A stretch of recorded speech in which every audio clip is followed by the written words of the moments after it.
وقال فرعون ذروني أقتل موسى وليدع ربه إني أخاف أن يبدل دينكم أو أن يظهر في الأرض الفساد. وقال موسى إني عذت بربي وربكم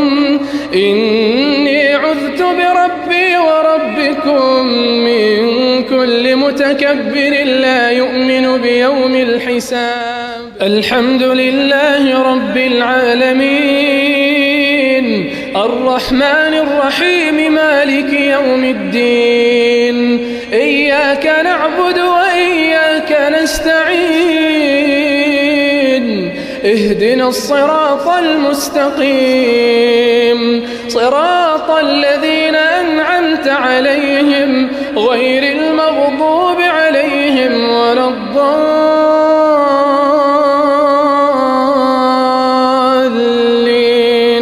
آمين. حميم تنزيل الكتاب من الله العزيز العليم غافر الذنب وقابل التوب شديد العقاب ذي الطول لا إله إلا هو إليه المصير. ما يجادل في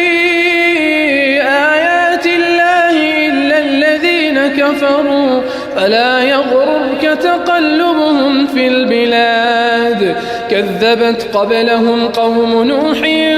والأحزاب من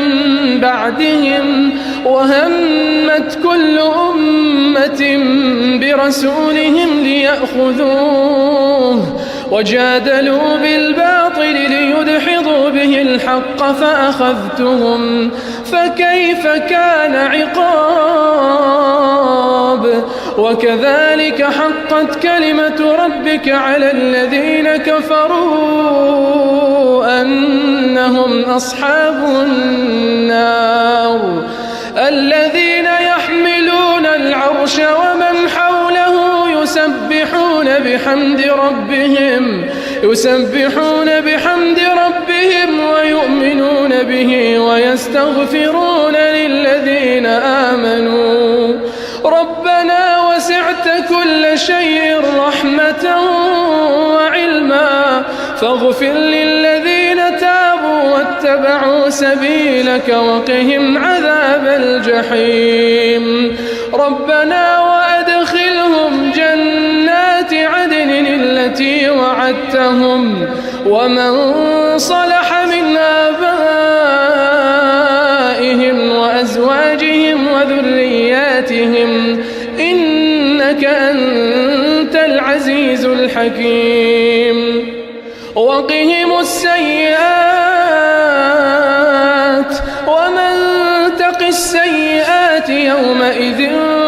فقد رحمته وذلك هو الفوز العظيم. إن الذين كفروا ينادون لمقت الله أكبر من مقتكم أنفسكم إذ تدعون إلى الإيمان فتكفرون. قالوا ربنا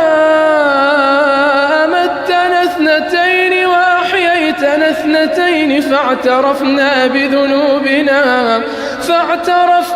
بذنوبنا فهل إلى خروج من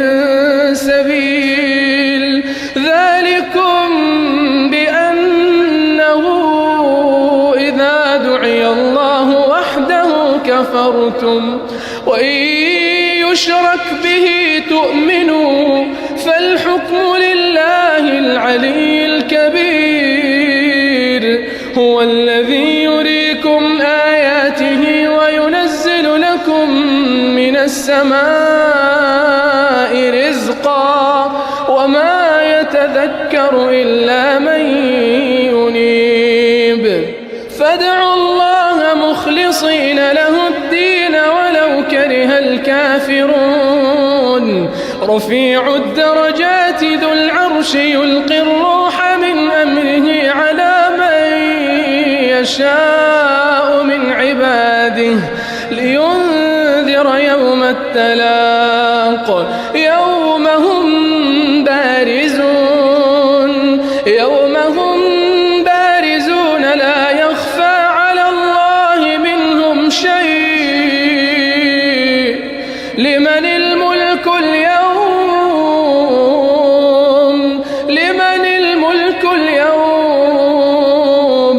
لله الواحد القهار اليوم تجزى كل نفس بما كسبت لا ظلم اليوم إن الله سريع الحساب وأنذرهم يوم الآزفة إذ القلوب لدى الحناجر كاظمين ما للظالمين من حميم ولا شفيع يطاع يعلم خائنة الأعين وما تخفي الصدور والله يقضي بالحق والذين يدعون من دونه لا يقضون بشيء إن الله هو السميع البصير أولم يسيروا في الأرض فينظروا كيف كان عاقبة الذين كانوا من قبلهم كانوا هم أشد منهم قوة وآثارا في الأرض فأخذهم الله بذنوبهم وما كان لهم من الله من واق ذلك بأنهم كانت تأتيهم رسلهم بالبينات فكفروا فأخذهم الله إنه قوي شديد العقاب ولقد أرسلنا موسى بآياتنا وسلطان مبين إلى فرعون وهامان وقارون فقالوا ساحر كذاب فلما جاءهم بالحق من عندنا قالوا اقتلوا أبناء الذين آمنوا معه واستحيوا نساءهم وما كيد الكافرين إلا في ضلال وقال فرعون ذروني أقتل موسى وليدع ربه إني أخاف أن يبدل دينكم أو أن يظهر في الأرض الفساد وقال موسى إني عذت بربي وربكم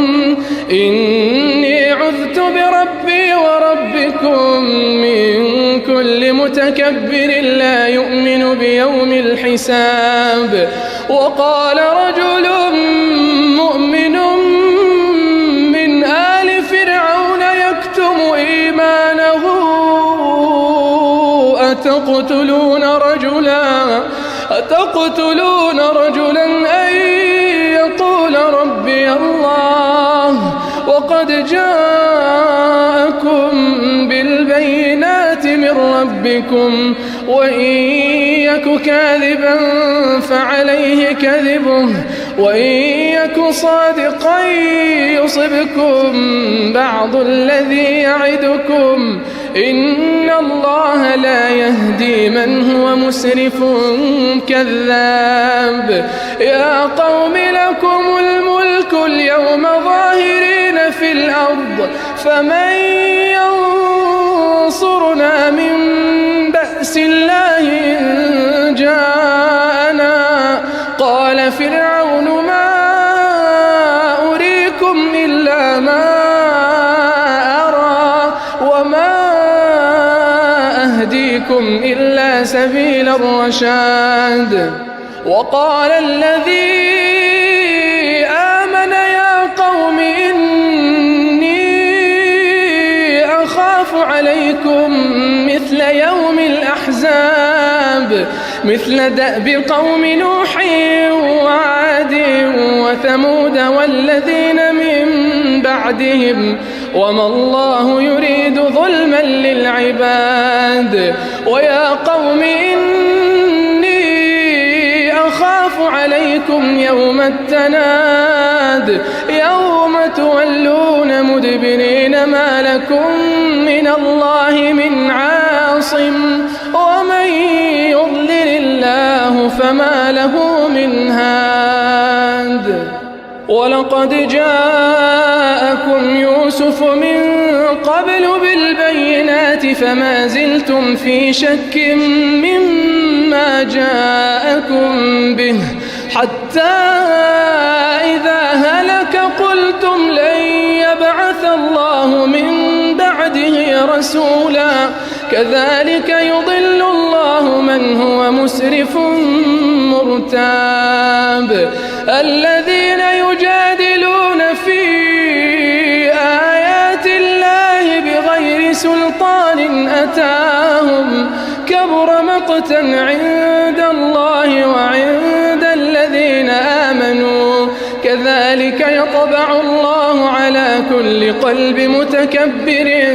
جبار وقال فرعون يا هامان ابن لي صرحا لعلي أبلغ أسباب السماوات فأطلع إلى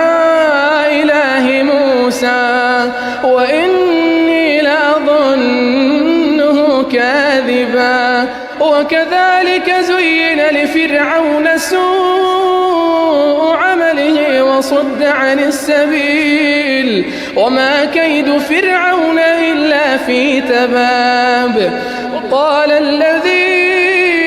آمن يا قوم اتبعون أهدكم سبيل الرشاد يا قوم إنما هذه الحياة الدنيا متاع وإن الآخرة هي دار القرار من عمل سيئة فلا يجزى إلا مثلها ومن عمل صالحا من ذكر أو أنثى وهو مؤمن فأولئك يدخلون الجنة يرزقون فيها بغير حساب.